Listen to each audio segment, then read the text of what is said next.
হবে। এবং আজকের আলোচ্য বিষয় হলো যে আল্লাহর আকার নিয়ে জাকির নায়েকের গোঁজামিল। হ্যাঁ, বাংলাদেশে বিশেষ করে বাংলাভাষী মুসলমানদের মধ্যে জাকির নায়েক তো অত্যন্ত জনপ্রিয় একজন বক্তা। অনেকটা আমাদের নবী হযরত মুহাম্মদ সাল্লাল্লাহু আলাইহি ওয়াসাল্লামের পরেই তাকে স্থান দিয়ে থাকেন। ইসলাম সম্পর্কে কোনো কিছু জিজ্ঞেস করলে প্রায় বলে জাকির নায়েকের বক্তব্য শোনো, তার সাথে মানে বিতর্ক করো, তাকে জিজ্ঞেস করো, ইত্যাদি ইত্যাদি ইত্যাদি।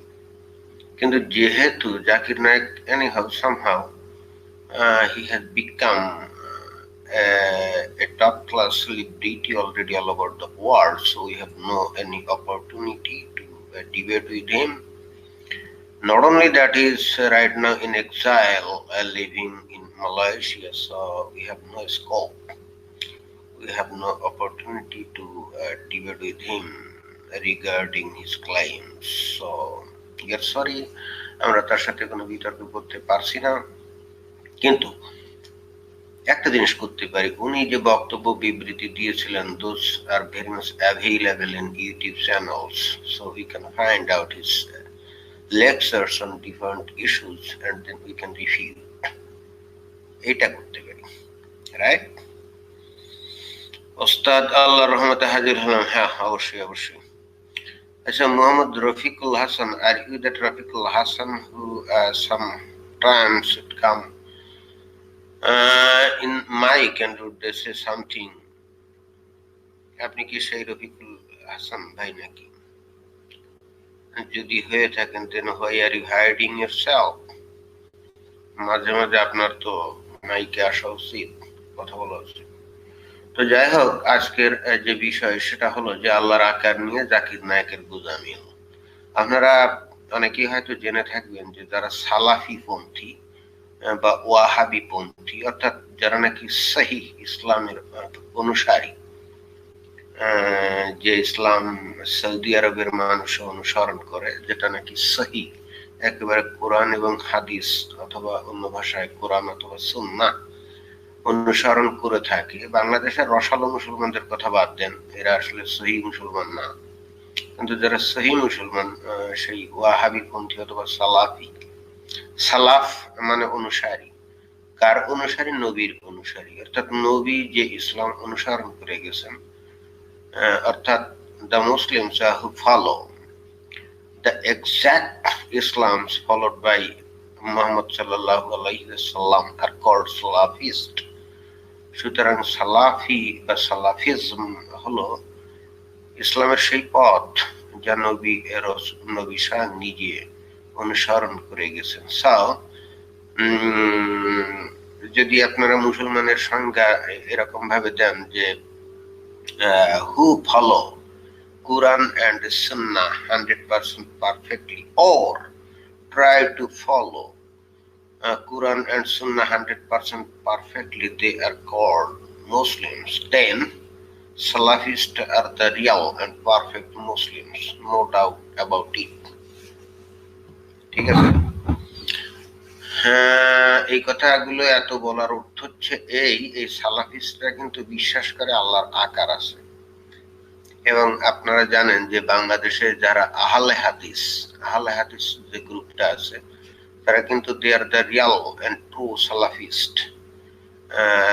সালাফিস্ট অথবা সালাফি, এদের নামে অনেক বদনাম আছে যে এরা অত্যন্ত উগ্র, এরা সন্ত্রাসী কর্মকাণ্ডে লিপ্ত হয়, নানা রকম আত্মঘাতী হামলা ইত্যাদি করে থাকে বলে এই ধরনের একটা বদনাম গোটা বিশ্বে আছে বলে বাংলাদেশে এই সালাফিস্টরা নিজেদেরকে সরাসরি সালাফি পরিচয় না দিয়ে আহলে হাদিস নামে পরিচয় দেয়। কেন জানেন? কারণ হচ্ছে সরাসরি সালাফিস্ট বললে সাধারণ মানুষ তাদেরকে হয়তো প্রত্যাখ্যান করত, অর্থাৎ কোনো কিছু না বুঝেই তারা প্রত্যাখ্যান করতো। তারা যে আসলে খাঁটি মুসলমান এটা কিন্তু স্বীকার করতো না, তাকে প্রত্যাখ্যান করতো। যে কারণে তারা নিজেদেরকে বলে আহলে হাদিস। আহলে হাদিস মানে কি? হাদিসের অনুসারী। আহলে মানে অনুসারী, আহলে হাদিস মানে হাদিসের অনুসারী। হাদিসের অনুসারী মানে হাদিস হলো নবীর কথা, নবীর সুন্নাহ, নবীর জীবন আচরণ, তাই না? So who follow hadiths are called আহলে হাদিস এবং they are the real and true Muslims who are actually Salafist. অর্থাৎ বাংলাদেশে যারাই আহলে হাদিস তারাই সালাফিস্ট। এরা কিন্তু আল্লাহর আকার আছে এটা বিশ্বাস করে। এখন আল্লাহর আকার আছে এটা যদি বিশ্বাস করে, সেক্ষেত্রে যারা হিন্দু বা যারা খ্রিস্টান বা যারা বুদ্ধিস্ট, তাহলে তারা যদি আল্লাহর আকার আছে বা সৃষ্টিকর্তার আকার আছে বলে কোনো একটা আকার নিয়ে তারা যদি তাদের আরাধনা করে, তাদের ঈশ্বরের আরাধনা করে, সেক্ষেত্রে ভুলটা কিভাবে হবে? কারণ কোরআন হাদিসে যদি বলে যে আল্লাহর আকার আছে এবং তাও সুনির্দিষ্ট ভাবেও যদি বলে যে অমুকের আকারের মতো, তাহলে অন্য ধর্মের লোকজনরা তাদের সৃষ্টিকর্তার একটা আকার কল্পনা করে সেটা তৈরি করে যদি, তাহলে সেটা কিভাবে ভুল হয়? এইটা নিয়ে ডাক্তার জাকির নায়েকের সঙ্গে একটা ছেলের বাদানুবাদ হয়, তর্কাতর্কি হয়। তো আমি সেই তর্কাতর্কির বিষয়টা এখানে আমি আপনাদেরকে শুনিয়ে দেন আমি দেখাবো যে জাকির নায়েক কি পরিমাণ গোজামিল দিতে পারে। যেহেতু ডাইরেক্টলি তার সাথে বিতর্ক করার কোনো সুযোগ নেই, তবে যদি কোনোদিন হয় আমি করব অবশ্যই। এবং আমি চ্যালেঞ্জের সঙ্গে বলতে পারি উইদিন 5 মিনিটস জাকির নায়েককে আমি পরাজিতই করব। সে টিকতেই পারবে না, কারণ এতদিন জাকির নায়েক একা মানে ফিল্ডে একা একা কথা বলে গেছে, সে কাউকে কথা বলতে দেয় নাই বা প্রকৃতভাবে ইসলাম জানা কোনো লোকের সঙ্গে সে কোনোদিন ডিবেট করেনি, ফাঁকা মাঠে গোল দিয়ে গেছে।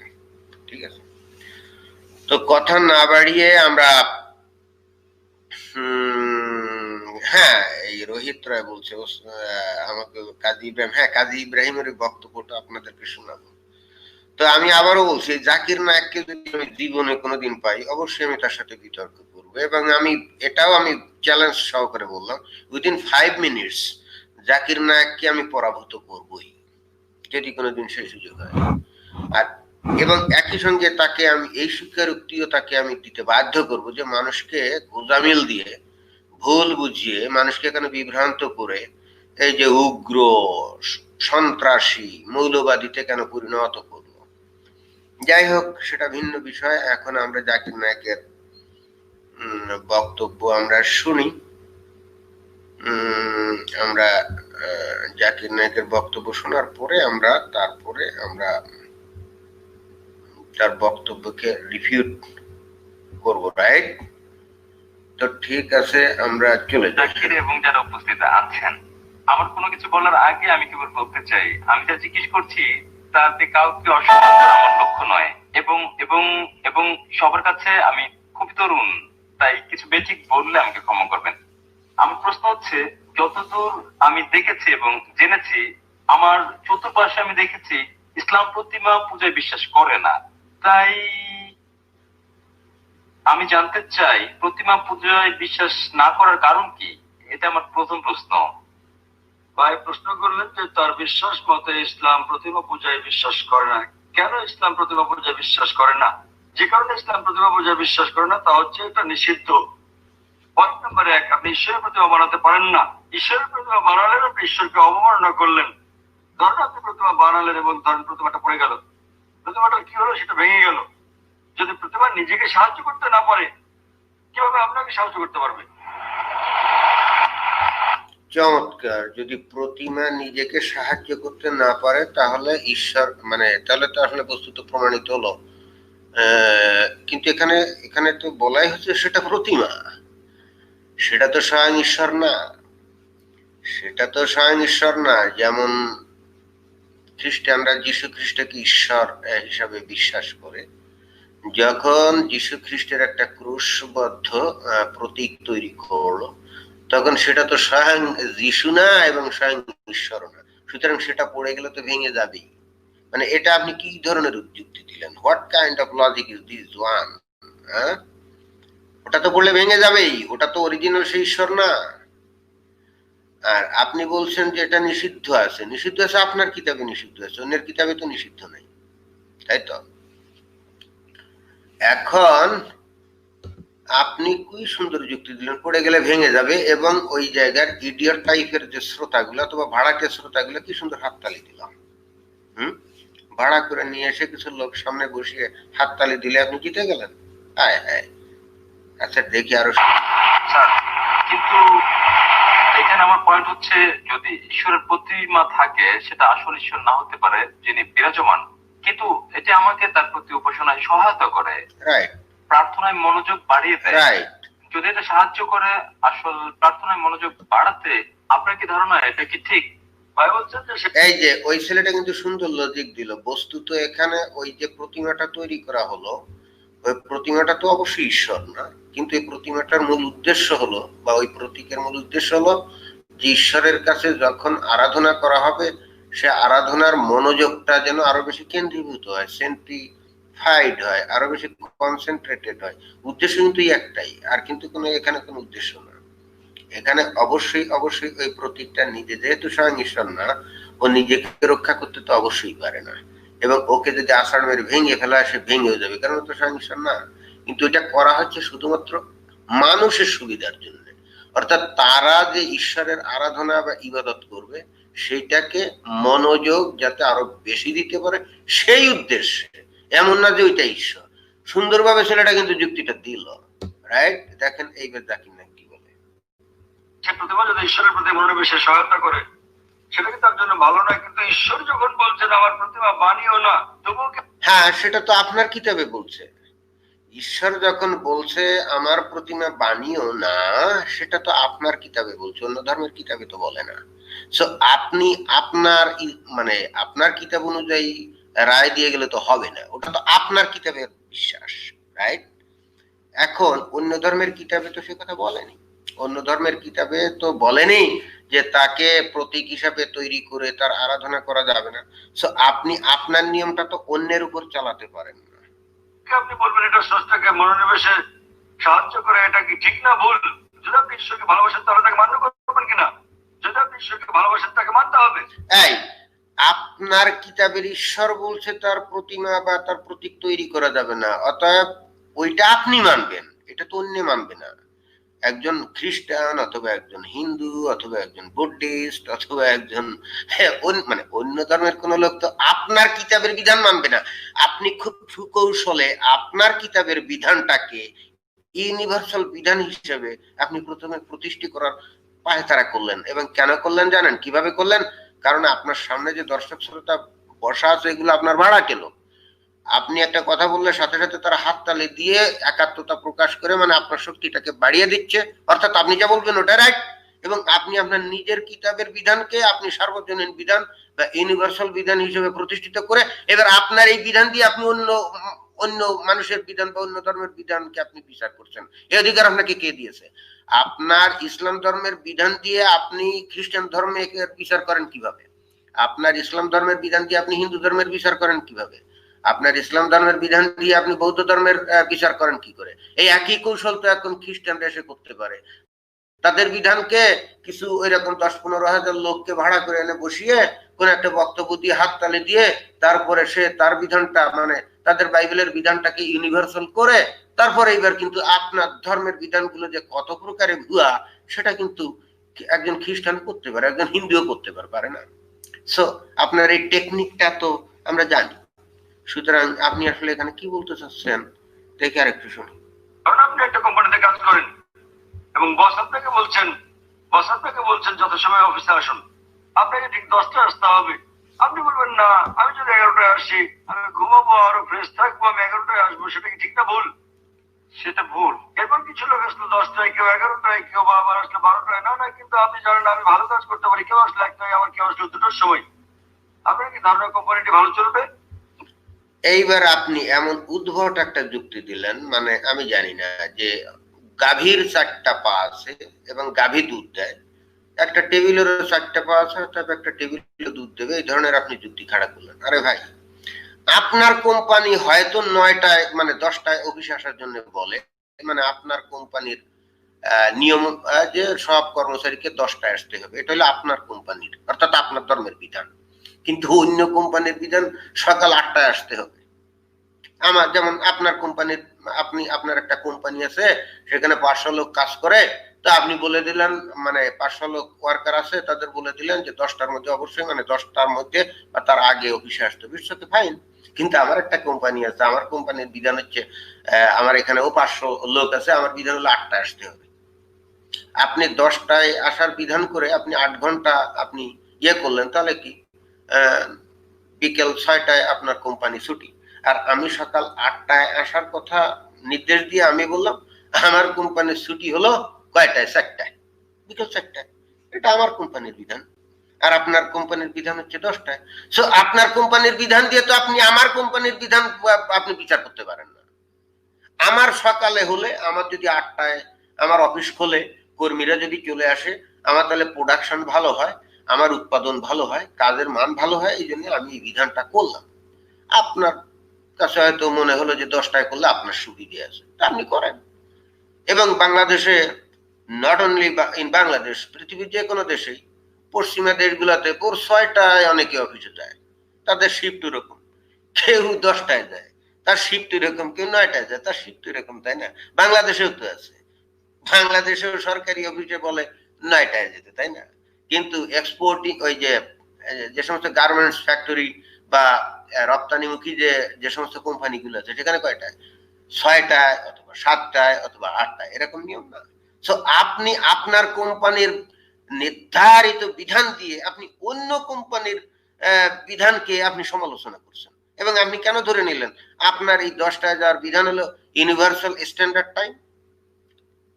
ফালতু যুক্তি এইভাবে দিয়ে দিয়ে আপনি মানুষের মাথাটাকে নষ্ট করছেন।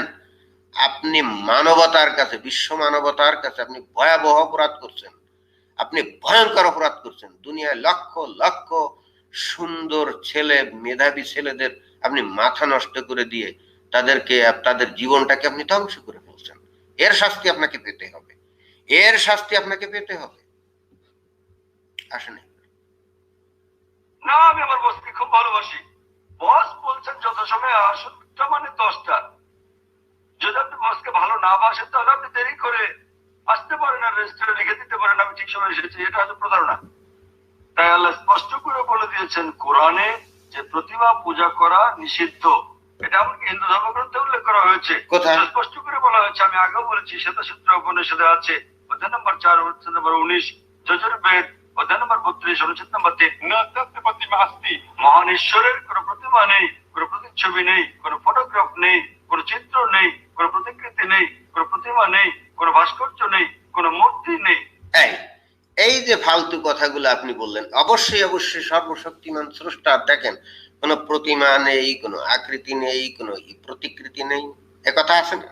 আবার এট দ্য সেম টাইম এই হিন্দু ধর্মে কিন্তু অবতারের বিষয় আছে, তাও আপনি জানেন নিশ্চয়ই, যে হিন্দুদের ধর্মের মধ্যে অবতার হিসাবে ঈশ্বর মাঝে মাঝে ওই যে কৃষ্ণ হিসাবে আসলো, বরাহ হিসেবে আসলো, রাম হিসাবে আসলো, এরকম আসলো না? এরকম এরকম নানা সময় অবতার হিসেবে আসছে না? অবশ্যই তার মানে অবশ্যই তার মানে যেভাবে তারা ঈশ্বরকে সংজ্ঞায়িত করে, সৃষ্টিকর্তাকে সংজ্ঞায়িত করে হিন্দুরা, যে অবশ্যই তার মানে কোনো নির্দিষ্ট আকার নাই, আকৃতি নাই, এটা ঠিকই আছে। কিন্তু যখন, যেহেতু সে সর্বশক্তিমান, যেহেতু সে সবকিছু করতে পারে, তাহলে সে পৃথিবীতে মানুষ হিসেবেও আসতে পারে, জীবজন্তু হিসেবেও আসতে পারে, এবং হিন্দুরা বিশ্বাস করে সেরকম ভাবে আসছে। ওই যে শ্রীমৎ ভাগবত গীতায় আছে না, যদা যদা হি ধর্মস্য গ্লানির্ভবতি ভারত, ওই যে যে মানে ধর্ম সংস্থাপনায় কি, ওই যে মানে যার ইয়ে হলো যে যখন দুনিয়াতে মানে যখন মানে ভারতবর্ষে বা দুনিয়াতে, মানে ভারতবর্ষ, এখানে সমস্যা হলো যে আগের মুনি ঋষিরা ভারতবর্ষকেই দুনিয়া মনে করতো। যাই হোক, মানে দুনিয়াতে যখন ধর্মের গ্লানি হয়, ধার্মিকরা যখন মানে নানা রকম ঝই ঝামেলা বিপদের মধ্যে থাকে, তখন ধর্মকে রক্ষা করার জন্য স্বয়ং ঈশ্বর নিজে পৃথিবীতে অবতরণ করে, যেটা থেকে অবতার হয়েছে, তাই না? তা এখন সেরকমই একটা অবতার হলো রাম, সেরকমই একটা অবতার হলো কৃষ্ণ, রাইট? তো এখন তো সে যখন অবতার হিসেবে দুনিয়াতে অবতরণ করছে, তখন তো তার একটা দেহাবয়ব পাচ্ছে। যেমন রাম যখন অবতার হিসেবে আসলো, তখন সে একটা মানুষের অবয়ব গ্রহণ করলো না? দেহ গ্রহণ করলো না, যখন সে কৃষ্ণের অবতার হয়ে দুনিয়াতে আসলো তখন সে একটা মানুষের আকার গ্রহণ করলো না? তো যখনই সে মানুষের আকার গ্রহণ করলো তখন হিন্দুরা যদি সেই আকারটাকে ঈশ্বরের প্রতিরূপ কল্পনা করে সেই ঈশ্বরকে পূজা করে আরাধনা করে তাদের কনসেন্ট্রেশন বাড়ানোর জন্য, সেখানে অন্যায়টা কোথায়? আপনি ওইটা বলে কোথায়? আপনি যে অবতারের কথাটা তো আপনি বললেন না, আপনি তো এক সাইড গোপন করে গেলেন। আর আপনার সামনে বসে থাকা গুলিবেল পিপল গুলো আপনার কথায় তালি মারে। আপনি তো ভালো করেই জানেন ভারতবর্ষে থাকেন, ভারতে হিন্দুরা অবতারবাদে বিশ্বাস করে, হিন্দুদের বিধানেও তাই আছে, এবং এটা তো একটা যৌক্তিক বিষয়। ঠিকই তো, দুনিয়াতে যদি ধর্মের বিনাশ ঘটতে থাকে, ধর্মের যদি গ্লানি হয়, ধর্ম যদি চূড়ান্ত রকম একেবারে ধ্বংসের মুখে চলে যায়, যারা ধার্মিক তাদের জীবন যদি একেবারে মানে কঠিন একটা পরীক্ষার সম্মুখীন হয়, যদি নির্যাতন অত্যাচারের সম্মুখীন হয়, তখন ঈশ্বর কি করবে? ঈশ্বর কি তাদের রক্ষা করার জন্য আসবে না? এটাই তো নিয়ম। ঈশ্বর কি তাদেরকে রক্ষা করার জন্য আসতে পারে?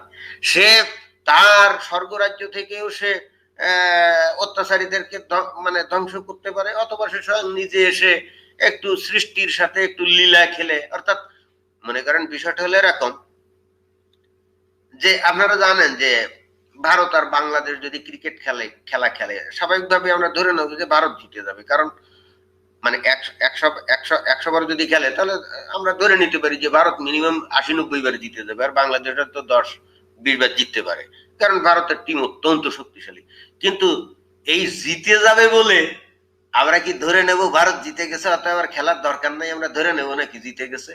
আমরা তো তা করবো না। আমরা কি করবো? তারপরেও কিন্তু খেলাটাকে মাঠে গড়াবো, এবং তারপরে আমরা কিছু দর্শক সেখানে হাজির হব, এবং আমরা টেলিভিশনে খেলাটা দেখবো। আমরা অন্তত সেই মানে যতক্ষণ খেলাটা হবে ততক্ষণ মজাটা নিব, তাই না? এই মজাটা থেকে তো দর্শক বঞ্চিত হতে পারে না। তেমনি স্বর্গ থেকে, মানে যদি থাকে, আমি জানি না স্বর্গ টর্গ কিছু আছে কিনা, আর হিন্দুদের ঈশ্বর কোথায় থাকে তাও আমার জানা নাই, কিন্তু যদি ধরা যাক থাকে, তো ঈশ্বর সেখানে আছে। পৃথিবীতে ধর্মের গ্লানি হচ্ছে, ধার্মিকরা বিপদের মধ্যে আছে, অত্যাচারীরা নানা রকম অত্যাচার করছে, এখন ধার্মিকদের রক্ষা করার জন্য, ধর্মকে রক্ষা করার জন্য এখন ঈশ্বর চিন্তা করলো। সে ওইখান থেকে কিন্তু যদি খালি বলে এই অধার্মিকরা তোরা ধ্বংস, সাথে সাথে হয়ে যাবে, তাহলে কিন্তু খেলায় কিন্তু মজা নেই। খেলায় কিন্তু মজা নেই, এখানে খেলায় তো মজা আনতে হবে নাকি? তাহলে সেই মজাটা থাকতে গেলে কি করতে হবে? তাহলে অবশ্যই অবশ্যই ওই স্রষ্টাকে তার সৃষ্টির মধ্যে হাজির হতে হবে। হাজির হয়ে যারা অধার্মিক তাদের সঙ্গে একটু যুদ্ধ টুদ্ধ করতে হবে। ওই অনেকটা সিনেমার ভিলেন আর হিরোর মতো। ভিলেন আর হিরো মানে লড়াই করে, একবার ভিলেন যেতে, একবার নায়ক যেতে, একবার ভিলেন যেতে, এবং করতে করতে করতে করতে ফাইনালি হিরো জিতে যায়, তাই না? এটার মজা আছে। আমরা কিন্তু অবশ্যই অবশ্যই সিনেমার মধ্যে ভিলেন যে হারবে না এটা কিন্তু আমরা জানি, ভিলেন যে ফাইনালি জিতে যাবে এটা কিন্তু আমরা সিনেমা দেখার আগেই জানি। তো তাই যদি জানি তাহলে তো সিনেমা দেখার কোনো মানে হয় না, কারণ আমরা তো জানি যে ভিলেন জিতে যাবে, রাইট? ওই হিরো জিতে যাবে। কিন্তু মজাটা কোথায়? মজা হচ্ছে হিরো আর ভিলেন যে টাইম টু টাইম একজন এ যেতে একবার ও যেতে একবার এ যেতে, এইভাবে করতে করতে যে একটা নাটকীয়তা, ওইটার তো একটা মজা আলাদা, তাই না? তো স্বয়ং স্রষ্টা সেও তো এই মজাটা নিতে চাইতে পারে। সুতরাং পৃথিবীতে যখন ধর্মের গ্লানি হয়, ধার্মিকরা যখন বিপদে পড়ে, তখন সে স্বয়ং পৃথিবীতে এসে সেই মজাটা নিতে চায়, এবং তার যে ধার্মিক যারা আছে তাদেরকেও এই মজাটা দিতে চায়। এটা হলো সৃষ্টির সাথে স্রষ্টার একটা লীলা খেলা। দেখেন এই কাজটা করার জন্য স্রষ্টা কি দুনিয়াতে মানুষ রূপে অথবা অন্য কোনো কিছু রূপে আসতে পারে না? পারে। আর যদি সেটা এসে থাকে তখন তার অনুসারীরা যদি সেই প্রতীকটা নিয়ে যদি তার আরাধনা করে, তাহলে এটা তো অন্যায় কিছু নয়। তাহলে জাকির নায়ক, আপনি মানে এক জায়গার একটা উদাহরণ দিয়ে আপনি এটা কি বুঝাতে চাইলেন? আপনি এক জায়গার একটা উদাহরণ দিয়ে আপনি এই যে মানুষদেরকে বিভ্রান্ত করেন, বিষয়টা কি? এই অধিকার আপনাকে কে দিয়েছে বলেন? আর ভারতের হিন্দুরাও বলিহারি, একটা লোকের সাথে তর্ক করতে যায় না, কোনো বুঝি না। যখন ঈশ্বর বলছেন কোনো মূর্তি নেই, কোনো ভাস্কর্য নেই, আপনি বলছেন না না মনোনিবেশ করতে আমার দেবতা দরকার, এ কথা কি বলেছেন হিন্দু পণ্ডিতগণ? যখন আমি পণ্ডিতকে, কোন হিন্দু পণ্ডিতগণ? না, হিন্দু পণ্ডিতগণ বলতে পারে, আচ্ছা ঠিক আছে, কারণ ওই কথাটাই তো ঠিকই তো আছে, তার তো আকার নাই, রাইট? তারা বলেন না না, প্রথম দিকে যখন আমি প্রাথমিক ধাপে থাকি, নিম্ন পর্যায়ে আমার প্রতিমা পূজা প্রয়োজন মনোযোগের জন্য। যখন আপনি উচ্চ স্তরে, উচ্চ সচেতনতার স্তরে পৌঁছান, তখন আপনার প্রতিমা দরকার নেই। তাই আমি হিন্দু পণ্ডিতদের বলি, মুসলিমরা ইতিমধ্যে সচেতনতার উচ্চ স্তরে পৌঁছে গেছে। না না না, উচ্চ স্তরে আপনি পৌঁছান নাই। কারণ কি জানেন? আপনি উচ্চ স্তরে পৌঁছান নাই, কারণ কি জানেন? এইবার আপনাকে, আপনি উচ্চ স্তরে পৌঁছান নাই, এইবার আপনি কমপ্লিটলি মানে একটা ধাপ্পা দিলেন। কিভাবে ধাপ্পা দিলেন সেটা আমি দেখাই, এবার দেখাবো। দেখেন, বরং উচ্চ স্তর থেকে নিচু স্তরে নামাইছেন। কিভাবে নামাইছেন এইবার সেই জিনিসটা আপনাকে আমি দেখাই। জাকির নায়েক, আপনি মানুষের সাথে এইভাবে মানুষকে বিভ্রান্ত করবেন? আপনার ভাগ্য ভালো, আমাদের অল্প বয়সে আপনি এই সমস্ত চালিয়ে গেছেন, আর আমি হাজির ছিলাম না আপনার ওখানে। ঠিক আছে, আপনার ভাগ্যটা ভালো, অনেক ভালো। আমার বাড়ি যদি ভারতে হতো, আমি নিশ্চয়ই আপনাকে ছাড়তাম না। দুঃখ যে আমার বাড়ি ভারতে ছিল না, এই জন্য আপনি পার পেয়ে গেছেন। আপনাকে আমি ছাড়তাম না, অন্তত আমি ছাড়তাম না। আমি এনিহাও আপনার সম্মুখীন হতামই হতাম, এবং আমি দেখতাম আপনি কত বড় পণ্ডিত। কিন্তু আমার বাড়ি তো আর এই দেখেন, এই জায়গায় বলছে সূরা সোয়াদ 38 নম্বর আয়াতের 75 নম্বর আয়াতে বলছে, আল্লাহ বললেন, হে ইবলিস, আমি স্বহস্তে যাকে সৃষ্টি করেছি তার সম্মুখে সেজদা করতে তোমাকে কিসে বাধা দিল? আল্লাহ কি বলছে? কাকে সৃষ্টি করছে? আদমকে, রাইট? কিভাবে? স্বহস্তে, মানে নিজের হস্তে। নিজের হস্তে সৃষ্টি করছে নাকি করে নাই? তার মানে নিজের হাত দ্বারা সে সৃষ্টি করছে। তার মানে আল্লাহর হাত আছে। আর আল্লাহর যদি একটা হাত, আল্লাহর যদি হাত থেকে থাকে, তাহলে অবশ্যই আল্লাহর আকার আছে। ক্লিয়ার? এইবার আমরা দেখি, আমরা তো এইবার হাত পেলাম, দেখি এইবার কি পাই।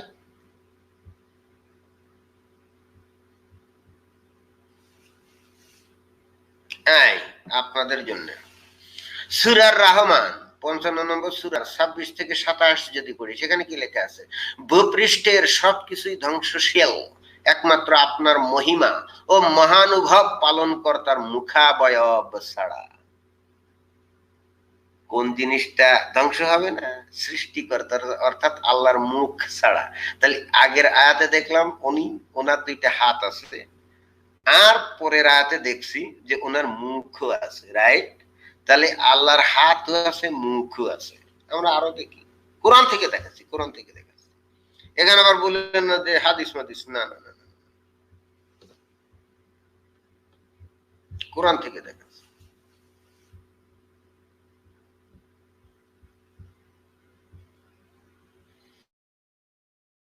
সূরা আস-সূরা কি বলছে? 42 নম্বর 42 নম্বর যে সূরা, সেখানে 51 নম্বর আয়াতে বলছে, কোন মানুষের জন্য এমন হওয়ার নয় যে আল্লাহ তার সাথে কথা বলবেন। আল্লাহ মানে কোন মানুষের এমন ক্ষমতা নেই যে তার সাথে আল্লাহ ডাইরেক্টলি কথা বলবে, রাইট? অথবা কোন মানুষ আল্লাহর সাথে ডাইরেক্টলি কথা বলবে, ভালো। কিন্তু অন্তরাল থেকে, অথবা তিনি কোন দূত প্রেরণ করবেন। তাহলে এখানে তিনটা ওয়েতে আল্লাহর সাথে সংযোগ বা কথোপকথন করা যায়। এক, ওহির মাধ্যমে, যেমন জিবরাইল ফেরেশতা নবীর কাছে বাণী নিয়ে আসতো, এই এক নাম্বার এক। অথবা পর্দার অন্তরাল থেকে, অথবা আরেকটা কিরকম, আমি আল্লাহর কাছে গেলাম, তখন আল্লাহ পর্দার অন্তরালে আছে, আমি পর্দার অন্য পাশ থেকে তার সাথে কথা বললাম। তার মানে পর্দার অন্তরাল যখন হচ্ছে, তখন পর্দার অন্তরালে আল্লাহ নিশ্চয়ই একটা অবয়ব আছে, রাইট? যদি আল্লাহর অবয়ব নাই থাকে, তাহলে তো পর্দার দরকার নেই। তো এই যে মেয়েরা যে পর্দা করে, বোরখা মুড়ি দেয়, বস্তার মধ্যে নিজেদের দেহকে ঢুকায় রাখে, দেহকে তো ঢুকায় রাখে নাকি, সেটা দিয়েই তো পর্দা করে, রাইট? তা আমি যদি কোনো কারণে, কোনো অবস্থায় আমি যদি আল্লাহর সাথে কথা বলতে আমি যাই, তাহলে কি করতে হবে? মাঝখানে একটা পর্দা থাকবে। কারণ বিষয়টা হচ্ছে এরকম, আল্লাহকে দেখলে হয়তো আমার জ্ঞান থাকবে না, বা আমি ধ্বংস হয়ে যাব, বা আমি মারা যাবো, এর চোখে এটা হতেই পারে। We don't mind about it, but if I am very closer to Almighty God, then there will be a কি পর্দা, একটা পর্দা থাকবে, রাইট? এটা যে কি প্রমাণ হচ্ছে? Of course Almighty God has a মানে সাবস্টেন্স বিং, মানে তার কোনো পদার্থের কোনো মানে ম্যাটেরিয়াল বিং, অর্থাৎ তার কোনো হিউম্যান মানে বডি এমবডিমেন্ট আছে। Almighty Creator has an embodiment, তার মানে তার একটা বডি আছে, রাইট? আগে দুইটা আয়াতে আমরা কি বললাম? তার হাত আছে, তার মুখ আছে। এবার দেখলাম যে তার বডি আছে। গুড। এবার আসেন,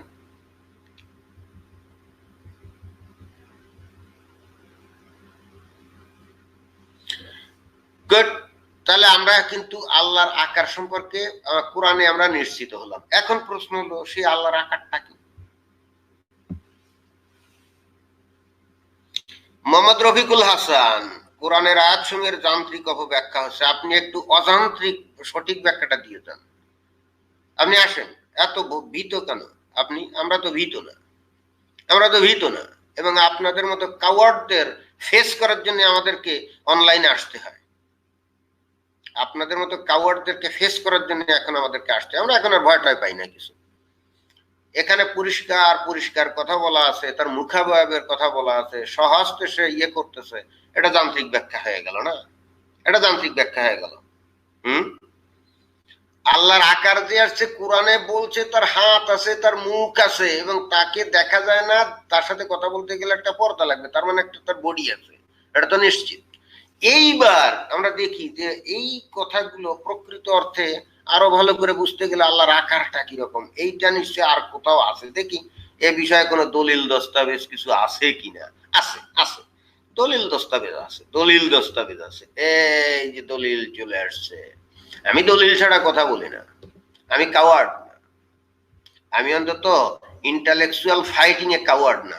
বাস্তব ফাইটিং এ আমি কাওয়ার্ড হতে পারি, বাট ইন্টালেকচুয়াল ওয়ারে, ইন্টালেকচুয়াল ফাইটে I am not a coward.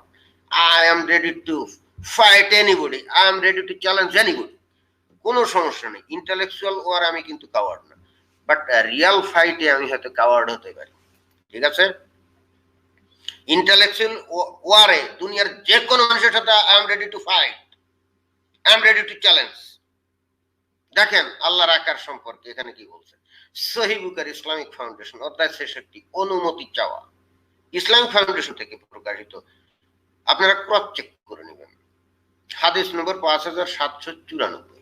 ইয়াহইয়া ইবনে জাফর আবু হুরায়রা থেকে বর্ণিত যে নবী সাল্লাল্লাহু আলাইহি ওয়াসাল্লাম আল্লাহ তাআলা আদমকে তার নিজ আকৃতিতে সৃষ্টি, আদমকে কি আকৃতিতে সৃষ্টি করেছেন? নিজ আকৃতি, মানে আল্লাহর যে আকৃতি ওই হুবহু ওই আকৃতিতেই সৃষ্টি করছে। এইটা নিয়ে একবার এক হুজুরের সাথে আমার কথা হয়েছিল, তখন আমারে বললো যে এই নিজ আকৃতি মানে আদমের যে আকৃতি আছে ওইটা বুঝাইছে। আমি বললাম যে মানে আদমের যখন অস্তিত্বই ছিল না তখন আবার তার কি আকৃতি ছিল? তার তো কোনো আকৃতি থাকার কথা না। যার কোনো অস্তিত্বই অতীতে ছিল না তার আকৃতিতে কিভাবে তৈরি করে? এখানে তো আল্লাহ নিজের আকৃতিতে তৈরি করছে। এবং তখন আমি তাকে আবার এর ইংরেজি অনুবাদটা দেখালাম, যে দেখেন যে ইংরেজি অনুবাদে কি লেখছে। আপনি তো বাংলা অনুবাদ দেখা এই কথা বলতেছেন, এখন আমরা একটু ইংরেজি অনুবাদটা দেখে দিই সেখানে কি লেখা, তাহলে পরিষ্কার ক্লিয়ার হয়ে যাবে যে ইংরেজি অনুবাদে কি লেখছে। এই যে অনেকে আছে ধান্দাবাজি করবে যে এটা তো অমুক সমুক তমুক, না, ধান্দাবাজির সুযোগ নেই আমার কাছে, অন্তত ধান্দাবাজির সুযোগ নেই আমার কাছে, ধান্দাবাজির কোনো সুযোগ নেই। এই দেখেন ওই হাদিসটার ইংরেজি অনুবাদ দেখেন। narrated Abu Huraira, the prophet said, Allah created Adam in his picture. দেখছেন? in his picture, এই যে his, বড় হাতের এইস দেখছেন, বড় হাতের এইস দেখছেন। হ্যাঁ, আল্লাহ কি বড় হাতের এইস, এই যে বড় হাতের এইস, কি বোঝা গেছে? বড় হাতের এইস মানে কি? আল্লাহ, আল্লাহকে নির্দেশ করে, রাইট? বড় হাতের, তার মানে তার নিজ প্রতিচ্ছবিতে, আল্লাহর নিজ প্রতিচ্ছবিতে ঠিক করছে, তাই না? মানে আল্লাহর নিজ প্রতিচ্ছবিতে আদমকে তৈরি করছে। তাহলে অর্থাৎ আদম একটা পুরুষ মানুষ আমরা জানি, এবং আদমের সন্তান আমরা পুরুষ মানুষ যারা, কারণ নারী না, অবশ্যই নারী না, কারণ আদম তো পুরুষ মানুষ। আবার বলে বসেন না যে নারীর মতো, না, আদম তো একটা পুরুষ মানুষ, রাইট? এবং তারই সন্তান আমরাও আদমের মতোই দেখতে, খালি আকারে খাটো। আদম ছিল 90 ফিট লম্বা বিশাল দৈত্য, আর আমরা দুনিয়ায় আদম সন্তানরা আজকে আমরা যে অবস্থায় আছি এই 5.5-6 ফিট এরকম, একটু আকারে খাটো হয়ে গেছি আর কি, কিন্তু চেহারা তো একই, রাইট? তো তাহলে আদমের চেহারা আর আল্লাহর চেহারা একই, অনুরূপ।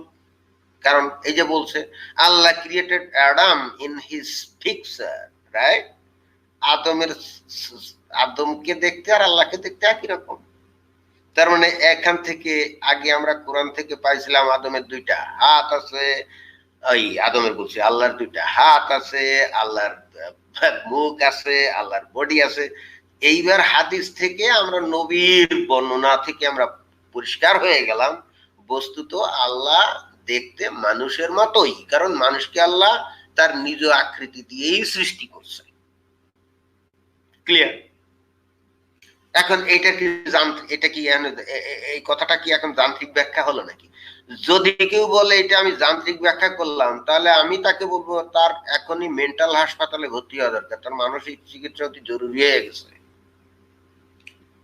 কারণ যে নাকি নবীর কথা বিশ্বাস করে না, যে নাকি আল্লাহর কথা, আল্লাহর কালাম কোরআনের কথা বিশ্বাস করে না, আবার নিজেকে মুসলমান হিসাবে পরিচয় দেয়, তাহলে বুঝতে হবে তার মাথা ঠিক নাই, মাথাটা খারাপ হয়ে গেছে, সাইকোলজিক্যালি সে ডিজঅর্ডার হয়ে গেছে, এবং তাকে অতি সত্বর কোথায় মানসিক হাসপাতালে পাঠাতে হবে। রাইট? মানসিক হাসপাতালে পাঠাতে হবে। এইবার এবং এই হাদিস আরো অনেকগুলো আছে, আমি অত দূর দেখাবো না, কারণ অলরেডি 36 মিনিট হয়ে গেছে, আমি বেশিক্ষণ থাকবো না।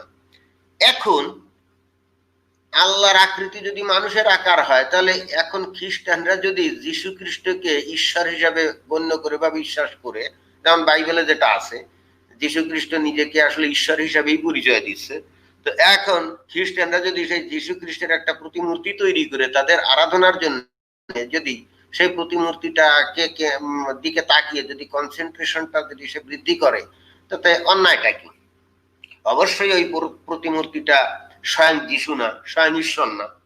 অথবা হিন্দুরা যদি সেই কৃষ্ণ অথবা রাম, যে নাকি অবতার হয়ে, ওই যে রাম যেমন রাবণকে বধ করার জন্য দুনিয়ায় আগমন করছিল, তারপরে কৃষ্ণ যেমন ওই যে কংস যে অত্যাচারী শাসককে ধ্বংস করার জন্য অবতরণ করছিল, এখন হিন্দুরা যদি সেই রামের প্রতিকৃতি তৈরি করে তাকে মানে তার মধ্যে ঈশ্বর আছে এইরকম কল্পনা করে আদৌই, আবার এদিকে তো হিন্দুদের এই বিশ্বাস অনুযায়ী এটা তো ভুলও না, কারণ ইসলামের ঈশ্বর বা আল্লাহ সে তো 7 আসমানের উপরে থাকে।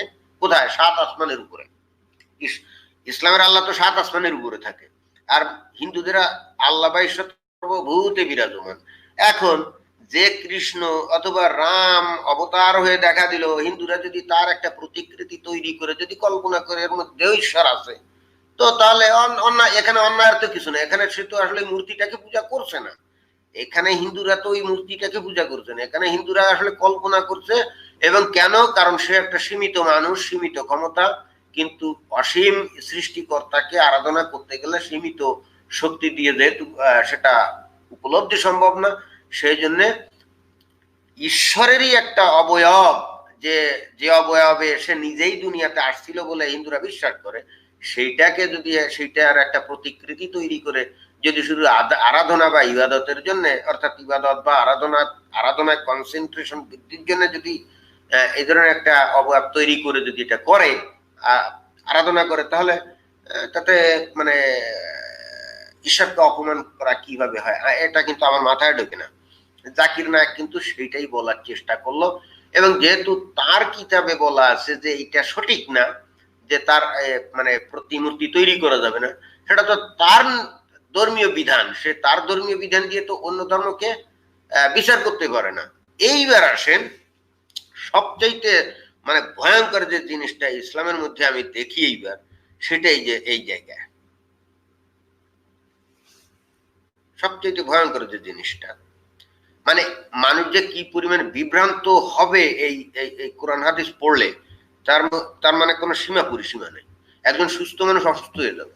যেমন সূরা আশ-শূরা, এই যে 42 নম্বর যে সূরা, তার 11 নম্বর আয়াতটা আমরা পড়ি, তিনি নবমণ্ডল ও ভূমণ্ডলের স্রষ্টা, তিনি তোমাদের মধ্য থেকে তোমাদের জন্য যুগল সৃষ্টি করেছেন এবং চতুষ্পদ জন্তুদের মধ্য থেকে জোড়া সৃষ্টি করেছেন, এভাবে তিনি তোমাদের বংশ বিস্তার করেন। ভালো, এত কথার মধ্যে কোনো সমস্যা নেই, কিন্তু কোনো কিছুই তার অনুরূপ নয়। এই যে কথাটা বললো না, কোনো কিছুই তার অনুরূপ নয়, দেখছেন? কোনো কিছুই তার অনুরূপ নয় মানে কি?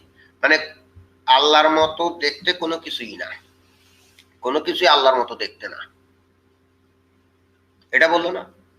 কিন্তু আমরা পরবর্তীতে হাদিসে দেখলাম আদম আল্লাহর মতোই, কারণ আল্লাহ নিজেই স্বয়ং আদমকে তার প্রতিমূর্তিতে যে তৈরি করছে, তাই না? কি বুঝলেন? আল্লাহ তাআলা আদমকে তার নিজ আকৃতিতে, মানে তার অনুরূপ আকৃতি, নিজ আকৃতি মানে কি, তার মতো করে, তার অনুরূপ অনুরূপ করেই তো সৃষ্টি করছে, তাই না? হয়তো আদমকে সেই ক্ষমতা দেয় নাই, কিন্তু আকারটা তো তার অনুরূপ, তার মানে তার সাদৃশ্য করেই তো তৈরি করছে, তাই না? এই হাদিসে সেই কথা লেখা আছে না? তাহলে কি, এই যে কোরআনে যে বক্তব্যটা দিল, কোরআনে যে বক্তব্যটা দিল, কোনো কিছুই তার অনুরূপ নয়, অথচ আমরা হাদিসে দেখছি কে, এবং সই হাদিস, সই বুখারী, কিন্তু আল্লাহ তাআলা আদমকে তার নিজ আকৃতিতে সৃষ্টি করেছেন, এবং এই হাদিসটা বুখারী, মুসলিম, আবু দাউদ, তিরমিজি, নাসাই, মালিক মুয়াত্তা, ইবনে মাজাহ সব হাদিস কিতাবে আছে। অর্থাৎ এখানে কেউ এসে হুট করে এসে বলবে ইহা তো যঈফ হাদিস, ইহা তো দুর্বল হাদিস, এই হাদিসের কোনো অস্তিত্ব না, এটা ভুয়া, এটা বলার কিন্তু সুযোগ নাই। এই হাদিসটা খোদ মানে বুখারীতে কয়েকটা আছে, মুসলিমে কয়েকটা আছে, আবু দাউদে কয়েকটা আছে, তিরমিজিতে কয়েকটা আছে, নাসাইতে কয়েকটা আছে, মালিক মুয়াত্তাতে কয়েকটা আছে, ইবনে মাজাহ কয়েকটা আছে। সব জায়গায় এই হাদিসটা আছে বহুবার। অর্থাৎ এটা যে 100% সহি অথেন্টিক, তার থেকে কোনো সন্দেহ নাই। তাহলে আল্লাহর নবী বলতেছে যে আদমকে মানুষের মানে আল্লাহ আদমকে তার নিজের আকৃতিতে, অর্থাৎ আল্লাহর আকৃতিতে তৈরি করছে। আবার কোরআনে বলছে আল্লাহর আকৃতি মানে সাদৃশ্য কোনো কিছু নাই। তাহলে এটা কি হলো? কমপ্লিটলি একটা কি হলো, একটা কন্ট্রাডিক্টরি কথা হয়ে গেল না? আজকে এই যে সালাফিরা বলে আল্লাহর আকৃতি আছে, অমুক আছে, সমুক আছে, আবার এট দ্য সেম টাইম মুসলমানদের অন্য একটা দল বলে আল্লাহর কোনো নির্দিষ্ট আকৃতি নেই, অমুক নাই, সমুক নাই। এই যে দুইটা যে দল তৈরি হলো, কেন তৈরি হলো দেখছেন? কোরআন আর হাদিসের এই যে বিপরীতধর্মী বক্তব্য, এই যে বিপরীতধর্মী বক্তব্য দেখেন, কোরআনের এই আয়াত আপনারা যদি দেখেন, এই যে সূরা আশ-শূরার এই কোরআনের এই আয়াতটাকে যদি আপনি প্রামাণ্য হিসেবে নেন, যে সূরা আশ-শূরা 42 নম্বর সূরার 11 নম্বর আয়াতে কোনো কিছুই তার অনুরূপ নয়, এইটা যদি আপনি ধরেন এবং এটাকে যদি আপনি দৃঢ়ভাবে আঁকড়ে থাকেন, তাহলে কিন্তু আপনি বলবেন যে হ্যাঁ তার আকৃতি আছে, কিন্তু কোনো কিছু তার মতো না, আপনি এটাই বসে থাকলেন। এখন অন্য লোক এসে বলবে কি জানেন, কেন কোরআনের অন্য আয়াতে তার হাত আছে, তার মুখ আছে, তার দেহ আছে, এগুলো বলা আছে, এবং নবী বলে গেছে যে আল্লাহ তো ওই দেখতে মানুষেরই মতো, অর্থাৎ আদমের মতো তথা মানুষেরই মতো, তাহলে এটা ঠিক হবে না কেন? এইবার একদল কিন্তু এই তার আকৃতির অনুরূপ কোনো কিছু না, এইটার পয়েন্টে স্থির থাকলো এবং তারা একটা গ্রুপ তৈরি করলো। আর আরেক দল কিন্তু ওই যে কোরআনের আয়াত এবং হাদিস এই দুইটা মিলে তারা বললো যে আল্লাহ তো মানুষের মতোই, তারা আর একটা গ্রুপ তৈরি হলো। এবার এই দুই গ্রুপ কি করবে জানেন? প্রত্যেক গ্রুপ দাবি করবে যে আমরাই সঠিক। এই সঠিক হিসাবে মনে করে তারা অন্য গ্রুপকে বলবে তারা কাফের, মুনাফিক, তারা মুরতাদ, এইগুলো বলবে।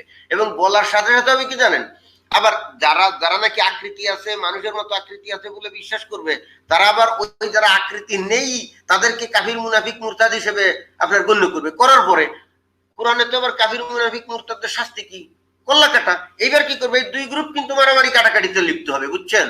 তাহলে এই দুই গ্রুপ যে মারামারি কাটাকাটিতে লিপ্ত হলো, এর জন্য দায়ী কে? ওই দুই গ্রুপের লোকজন নাকি এই যে কোরআন হাদিসেরই বয়ান? আপনি যদি ওই দুই গ্রুপের যে কোনো একজনকে বলেন ভাই তোমরা যে মারামারি করছো এটার কারণ কি, এটা কি তোমাদের বোঝার ভুল নাকি কোরআনের বয়ান, ওরা কিন্তু সাথে সাথে বলবে না না না না না না, কোরআন ঠিক আছে, হাদিস ঠিক আছে, আসলে আমরা ভুল। কিন্তু বিষয়টা হলে কেন কথা বলেন? ভয়তে। কারণ ওরা জানে যদি ওই কোরআন আর হাদিসের ব্যাপারে যদি কোনো দ্বিমত পোষণ করে বা অন্য কিছু বলে বা ভিন্ন কিছু বলে, তাহলে তাদের মরার পরে দুজকে অনন্তকাল পড়তে হবে। ওই ভয়তে তারা তারা জানে যে আসলে কোরআন হাদিসের বক্তব্য থেকেই তাদের এই সমস্যাটা তৈরি হচ্ছে, এই যে দুইটা গ্রুপ তৈরি হচ্ছে এবং মারামারি করছে, কাটাকাটি করছে, যেটা আমরা গোটা দুনিয়াতে আমরা দেখি, মারামারি করছে, কাটাকাটি করছে। কিন্তু যদি আপনি দুই গ্রুপের লোকদের জিজ্ঞেস করেন, তাহলে কিন্তু তারা নিজেদের উপরে দোষটা নিয়ে নেবে। তারা কিন্তু কোরআন আর হাদিসকে ইনট্যাক্ট রাখবে, বিশুদ্ধ রাখবে, ওটাকে কিন্তু লাবেল করবে না। এবং সেখানে এই কিছু লোক আছে ধান্দাবাজ, এই যে যেমন এই জায়গায় যে এক লোক এসে বললো না, কি জানি মাহমুদুল্লাহ হাসান কি জানি বললো না, যে আপনি যান্ত্রিক ব্যাখ্যা দিচ্ছেন, এই ধরনের ফালতু কথা এসে বলবে, এই ধরনের ফালতু কথা এসে বলবে। কিন্তু এখানে কোরআন আর হাদিসে কিন্তু কমপ্লিট বোঝা যাচ্ছে যে একটা ইয়েতে বলা হচ্ছে যে তার নির্দিষ্ট কোনো আকার নাই, তার মতো সদৃশ কোনো কিছুই নাই, অথচ অন্য আয়াত এবং হাদিস থেকে দেখা যাচ্ছে যে আসলে আল্লাহ হচ্ছে মানুষের মতো, যেহেতু আল্লাহ তার নিজ আকৃতিতে আদমকে সৃষ্টি করছে, আর আদম সন্তানই হইলে আমরা মানুষ অর্থাৎ পুরুষরা, অর্থাৎ আদম মানে আল্লাহ কমপ্লিটলি খালি মানুষই না, সে একটা পুরুষ মানুষ, কারণ আদম তো পুরুষ মানুষ। তাহলে এই যে মতবাদ নিয়ে দুইটা দল তৈরি হয়ে মারামারি কাটাকাটি করলো, তাহলে এর জন্য কি এই কোরআন হাদিস দায়ী না ওই লোকগুলো দায়ী? অবশ্যই লোকগুলো দায়ী না, কারণ ওরা তো কোরআন হাদিস থেকে দেখে এরকম ভিন্ন হয়ে গেছে।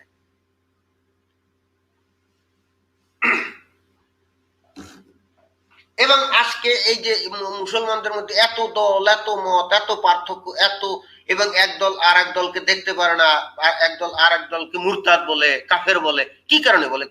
এই যে আমি এই মাত্র একটা উদাহরণ দিলাম, ঠিক এই কারণে বলে। একদল ওই আল্লাহর আকার আছে, দেখতে আদমের মতো, মানুষের মতো, এইটা বিশ্বাস করে। আর একদল বলে না, এটা মানুষের মতো না, কারণ ওই যে কোরআনের একটা আয়াতে আছে তার নির্দিষ্ট কোনো আকার নাই, তার সদৃশ কোনো কিছু নেই। ও আর একদল ওই ওই ওই মতবাদের উপর বসে থাকে। কিন্তু দেখেন দুই দলই রাইট, দেখেন দুই দলই রাইট, এবং দুই দলেরই কিন্তু দলিল আছে। এবং তাহলে এবং এই যেহেতু দুই দলেরই দলিল আছে এবং দুই দলই রাইট, তখন কি করবে? এক দল তো আরেক দলের মানবে না, বলবে তুই ভুল, আর আরেক দল বলবে তুই ভুল। এই দুই দল মারামারি শুরু করবে। আবার যখন এদেরকে জিজ্ঞেস করবেন তোমাদের এই যে দলাদলের কারণ কি, তখন ও বলবে যে ভাই আমাদের মধ্যে বোঝার সমস্যা, ও বোঝে না। কিন্তু আসলে কি তাই? আমি এটা দেখছি যে মানুষ প্রচন্ড রকম এই যে দোজখের ভয়ে ভীত হওয়ার কারণে এই যে দোষটা নিজেদের উপরে নিয়ে নেয়। তারা কখনো অরিজিনাল যেখান থেকে এই যে দ্বন্দ্ব সূত্রপাত, ওই জায়গাটাকে কখনো দায়বদ্ধ করে না।